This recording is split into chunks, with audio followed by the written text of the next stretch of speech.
Hello, xin chào tất cả mọi người đã trở lại với kênh Rúp Buôn Làng.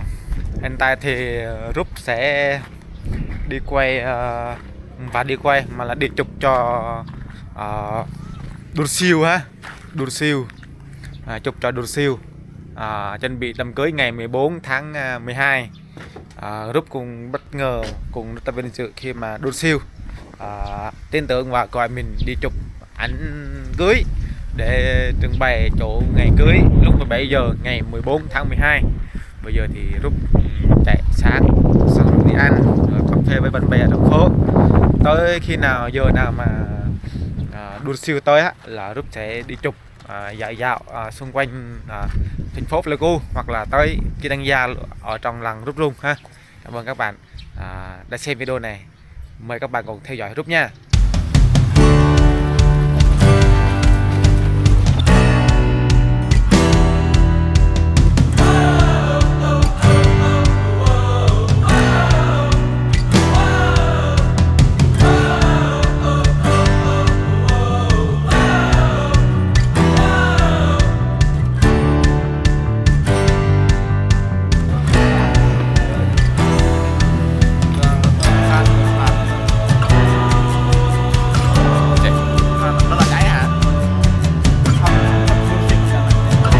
Đây thì anh em chúng tôi đang ở Pleiku cà phê với anh em ở đây, bạn bè ở trong phố chờ dù để đến. Bạn láo vậy? Đây là chưa có vô, là có con Ba bữa. anh em chúng tôi cà phê ở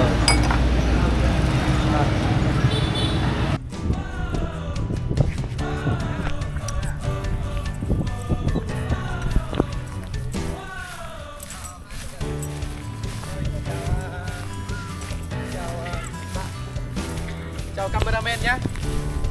Ôi, mình đẹp trai thế nhỉ. Xin chào mọi người nhé. Cameraman ở đây ấy.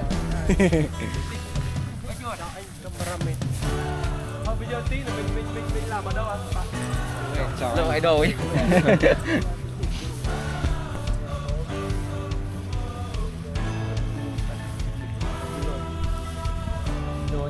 nghe nói là cái thông trăm tuổi đó ở đâu? Sao?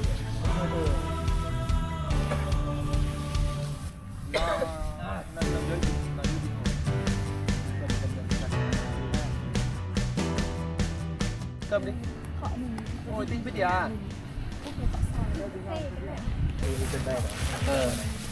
Bây giờ là mình cứ ấy đã ăn cơm rồi này kia đã, xong rồi mình chụp cũng nhanh mà, đâu có bao nhiêu đâu mà ăn cơm. Đây mọi người thấy vất vả chưa? Hôm nay là bạn Rúp này, tương đương là một người cũng là nổi tiếng nhá. Nhưng mà hôm nay thì Đu Siêu anh bị ấn rồi. Đu Siêu được mời và về chụp cho Đu Siêu đó là chụp ảnh cưới. Mời bạn ăn cơm. Đôn Siêu nha. Rồi đây là ăn cơm thôi. Hôm nay đang đi ngoài đường, đang tính ghé ngồi vào quán ăn luôn, nhưng mà thấy mọi người đông quá, không tiện, vừa lại cho mấy đứa nhỏ nó đi nữa, nên là thôi cứ mua một hộp như này ăn cho nó dễ. Ăn đừng đi cho nó có phong tục của người Gia Đài mình. Đây, đi điêu ăn đi điêu. Ngồi tìm cho nào ngồi thôi. Đấy, ngon chưa? Chào cả nhà nha, bây giờ ăn cơm xong rồi. Bây giờ ngồi chơi rồi đã. Đây. Các bạn biết ai đây không? Đó, thấy chưa? Ok, Yên chào tất cả anh em nhá. Anh em và nhớ like và đăng ký kênh anh Rúp nha mọi người. Đó, thấy chưa? Đó. Lần đầu tiên này, cặp này không? Để siêu nhá. Xin chào mọi người nhá.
nói nha, 23 nói nha, cười nha. Đúng rồi.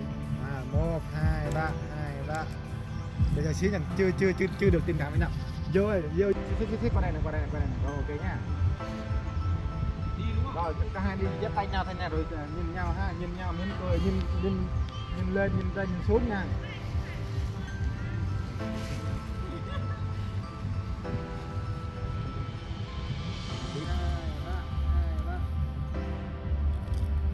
Giả bộ bước nào, giả bộ thôi. Rồi nhìn là phía cao. Đúng rồi. Rồi.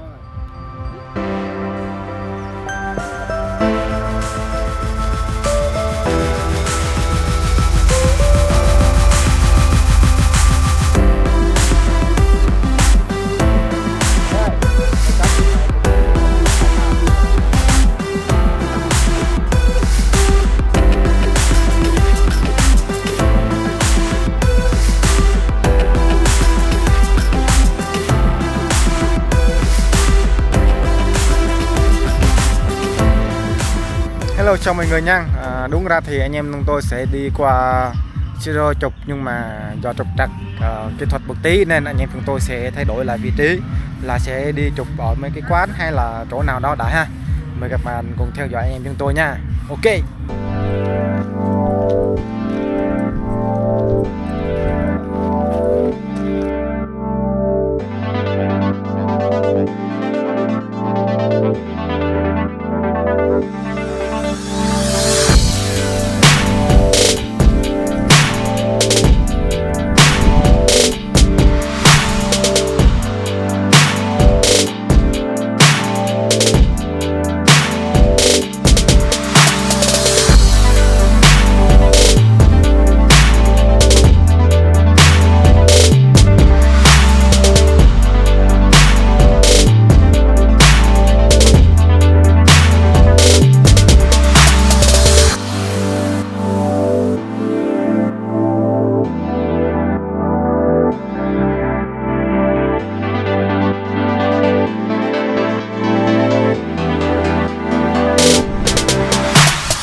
Chiều cho mọi người nhé. Sau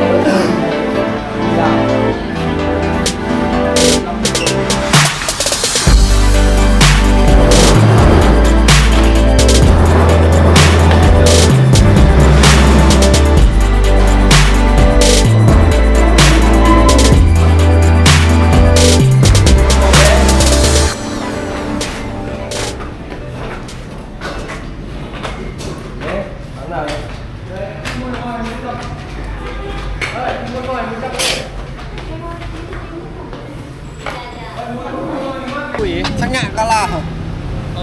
thằng xin một tật. Ian. Idol Ian này. Thế Ian chào tất cả anh em. Idol. Chưa anh em thấy chưa? Đây là Ian nha mọi người nhá. Hello các bạn. Ian ơi, sao Ian đẹp trai thế? Ian ăn gì mà đẹp trai thế?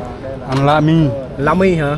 Là cà phê. Lá cà phê hay là lá mì? La mi thôi. Hả? Đâu xem mặt sang đây người ta coi mà trời ơi. Đâu? Trời. Đây có gà gì không anh? À, thế quay đeo đi. Ở đây gà muối đi. Bao nhiêu một con đấy? Đưa siêu đó là cầm máy test luôn. Đẹp quá anh. Hôm nay anh đang tay thác nha các bạn ơi. Tại thang.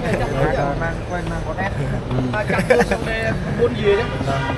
Hai con này ăn không được. Phía bên này là nói chung là ở đây là anh em ở chữ C lên thôi. C hết là C hết. Có đặc đoà nữa. Có đặc đoà. đây là bên gái hả? Nhà gái. em gái của vợ. Em gái của vợ. Xin nhắm nhiều vợ. Anh ơi qua đây anh chơi. Thôi đây.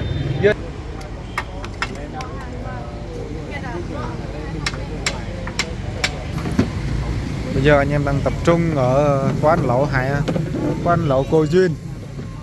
Quán lẩu cô Duyên để ăn xong rồi anh em về ha.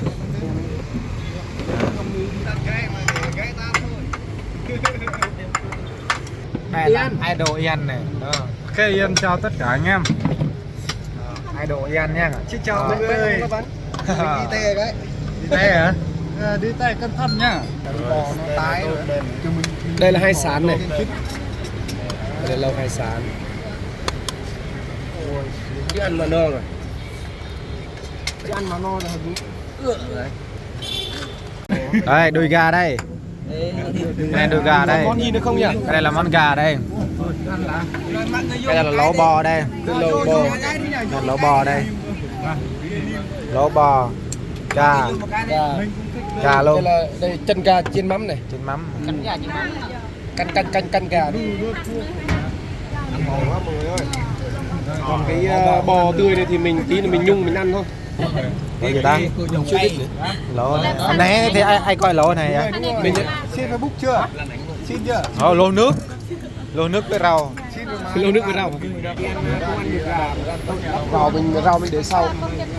Để cho những cái đồ mà nó chín lâu ấy. Chia tay nha. Anh em nha, mời nha. Rồi chia tay rồi. Mai mốt gặp lại sau. Lâu mà. Thăm hai tới thăm. Ok, Du Siêu cảm ơn bạn đã giúp Siêu. Và lại cảm ơn mọi người nhá. Hôm nay đã dành thời gian Phúc cũng như là giúp đỡ Du Siêu. Cảm ơn mọi người rất là nhiều. Rất cũng cảm ơn Đô Siêu rất nhiều. Nên nhớ để anh em có công việc làm. Ok, anh em mình như thế thôi nhỉ. ủng hộ lẫn nhau. Đúng rồi.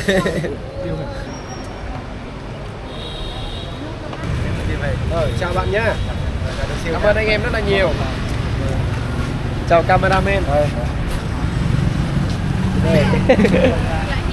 Gặp lần thứ hai. Mình có hẹn ngày 14.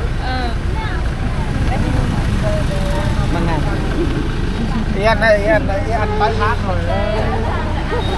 Em mang này. Mang.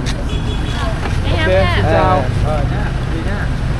Vậy cái máy là đi trước đi.